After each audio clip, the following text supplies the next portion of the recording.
penafsiran sesuai kebutuhan zaman.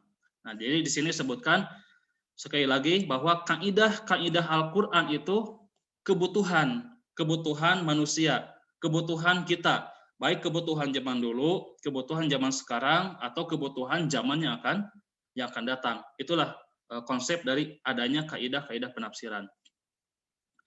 Kemudian kaidah bersifat ijtihadi.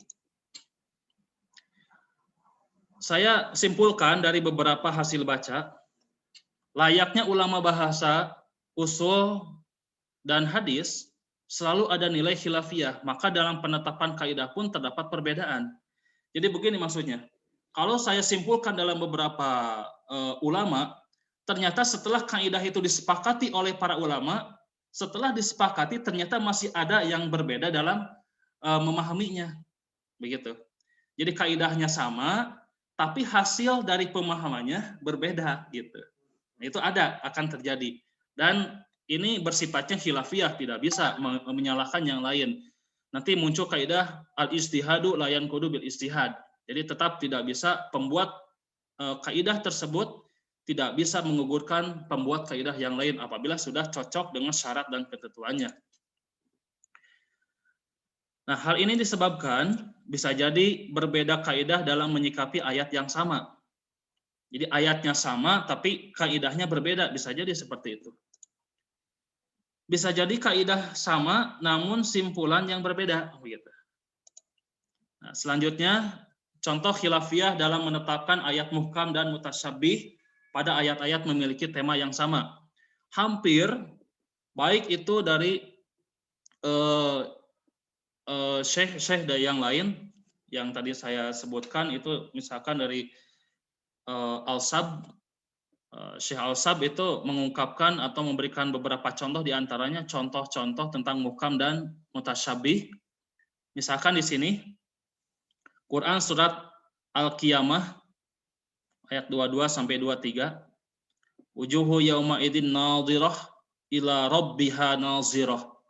Bandingannya dengan ayat la tudrikuhul absaru wa huwa yudriku al absaru wa huwa latiful khabir. Ketika ulama memahami Quran surat Al-Qiyamah ini dengan ayat yang muhkam, maka ayat-ayat yang mutasyabih harus mengikuti yang muhkam. Dengan demikian, bahwa nanti di akhirat manusia akan melihat Allah.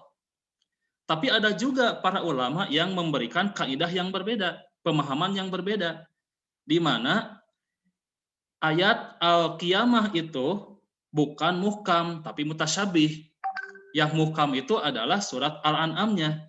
Dengan begitu tidak mungkin Allah bisa dilihat, begitu. Jadi ini pun sudah terjadi perbedaan pemahaman dengan kaidah yang sama, akan tetapi kaidah yang sama ini diterapkan pada ayat-ayat yang berbeda. Nah, kaidah dasarnya begini, ayat mutasyabih mengikuti ayat muhkam.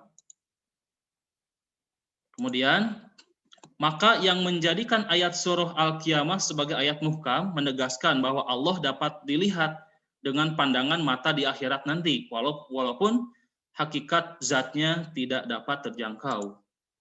Kemudian, tetapi bagi yang menjadikan ayat Al-An'am, surat Al-An'am sebagai ayat muhkam, dan ayat Al-Qiyamah sebagai mutasyabih, maka mereka menegaskan bahwa Allah sekali-kali dalam keadaan apapun tidak dapat dijangkau atau dilihat dengan pandangan mata. Ini perbedaan kaidah dalam ayat-ayat yang menjelaskan satu tema.